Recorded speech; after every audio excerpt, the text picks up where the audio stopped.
Assalamualaikum warahmatullahi wabarakatuh. Perkenalkan, saya Muhammad Langarisan sebagai moderator dari kelompok 3 Pancasila dengan beranggotakan 11 orang. Yang pertama anggota saya.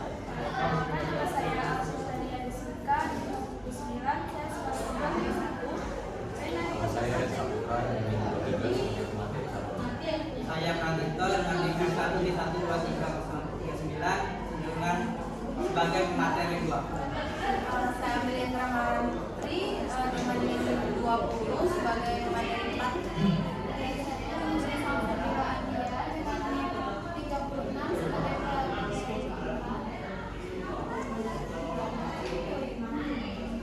Perkenalkan, nama saya Rudolfi Fiana Dewi Tolokai dengan nilai 018 sebagai pemateri 4. Nama saya ini dengan NIM 022 sebagai materi 7. Perkenalkan, saya Daniel Pangabean dengan NIM F1B12321 sebagai pemateri ke-8. Baiklah, sebelum memulai materi, izinkan kami untuk memberikan yel-yel dari kelompok 3 Pancasila, di mana yel tersebut adalah, mari bersama-sama kita yel-yelnya. 1, 2, 3. Yo! Kita kelompok 3. Jangan lupa makan. Jangan lupa minum. Sekali lagi. Yo! Kita kelompok 3. Selalu semangat dan jaya selalu Indonesiaku. Kelompok 3 Pancasila selamanya.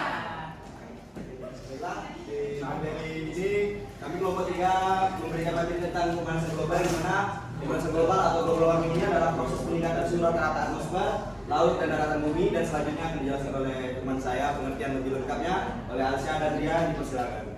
Baik, untuk pemanasan global ini juga meningkatkan suhu dan permukaan bumi dan dapat menyebabkan berbagai dampak buruk itu bagi lingkungan dan juga ekosistem lainnya karena adanya perubahan iklim dunia.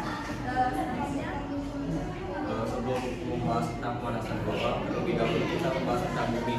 Seperti yang kita ketahui, bumi ini adalah habitat untuk tempat tinggal kita sebagai salah satunya manusia.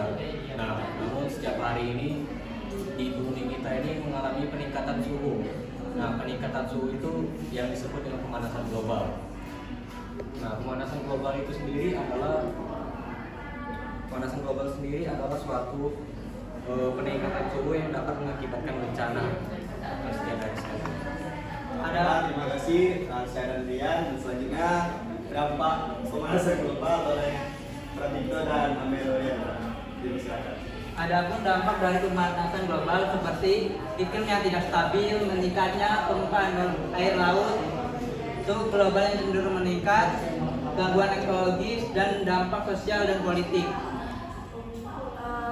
efeknya juga yaitu tentang ketidakstabilan iklim, misalnya dari panas dan uap air yang banyak di atmosfer, curah hujan yang jauh lebih tinggi, angin topan yang lebih besar, pergeseran musim hujan dan musim kemarau, anomali perubahan cuaca yang sulit diprediksi dan ekstrim.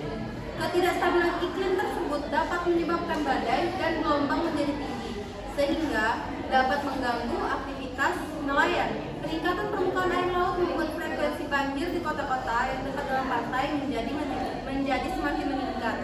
Di samping itu, pemanasan global juga menyebabkan terganggunya hasil pertanian karena adanya cuaca sangat ekstrim sehingga pada musim kemarau di negara tropis dapat menyebabkan kekeringan yang menjadi parah, dan kekeringan tersebut dapat menyebabkan sebagian besar lahan pertanian menjadi kering. Terima kasih saudara Pratito dan saudari Rita. Selanjutnya penyebab dari pemanasan global yang akan dijelaskan oleh saudari Zizi dan Dio. Baik. Jadi di sini saya akan menjelaskan tentang penyebab pemanasan global. Yaitu meningkatnya gas rumah kaca. Gas rumah kaca terjadi karena adanya pembakaran minyak bumi seperti bahan bakar. Selanjutnya ada polusi udara karena bahan bakar. Bahan bakar mesin kendaraan bermotor seperti mobil, motor, dan kendaraan lainnya. Lalu efek rumah kaca. Efek rumah kaca ini menjadikan panas yang berada di bumi tidak dapat dipantulkan ke luar angkasa, tetapi terperangkap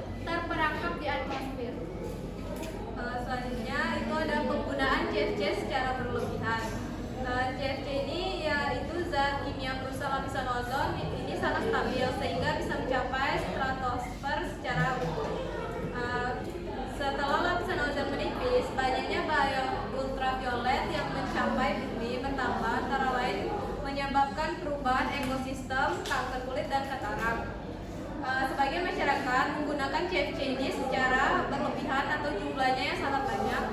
Hal ini berlangsung selama bertahun-tahun, itu contohnya pada pendingin ruangan atau media pendingin pada lemari es, atau kulkas, atau bahan pelarut, dan juga proses pembuatan plastik.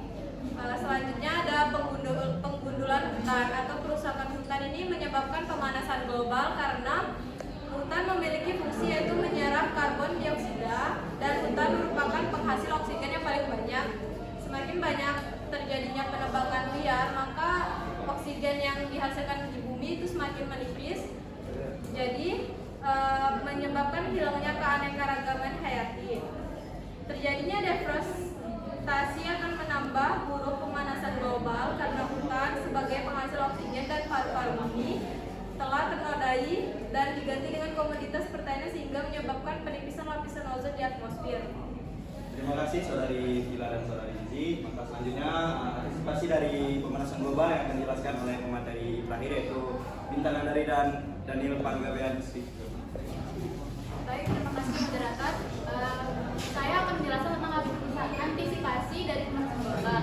Nah, di sini terdapat 4 poin, yaitu poin pertama, konversi lingkungan, yaitu dengan cara reboisasi, penanaman pohon, dan penghijauan lahan kritis.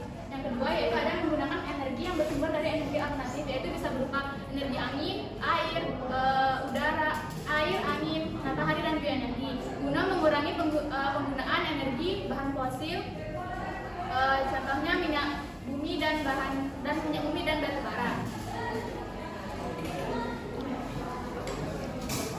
Oke, selanjutnya saya akan menjelaskan lanjutan dari antisipasi yang dijelaskan oleh kita.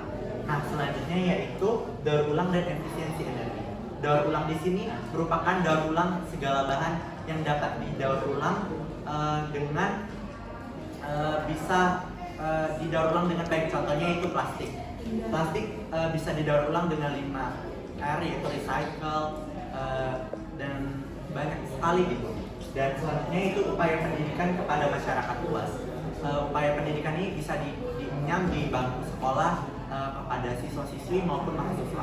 Akan tetapi alangkah lebih baik bila masyarakat luas boleh diajak di dalam suatu seminar agar semakin banyak orang yang tahu tentang dampak dari pemanasan global itu sendiri dan bagaimana cara mengantisipasi dari pemanasan global ini.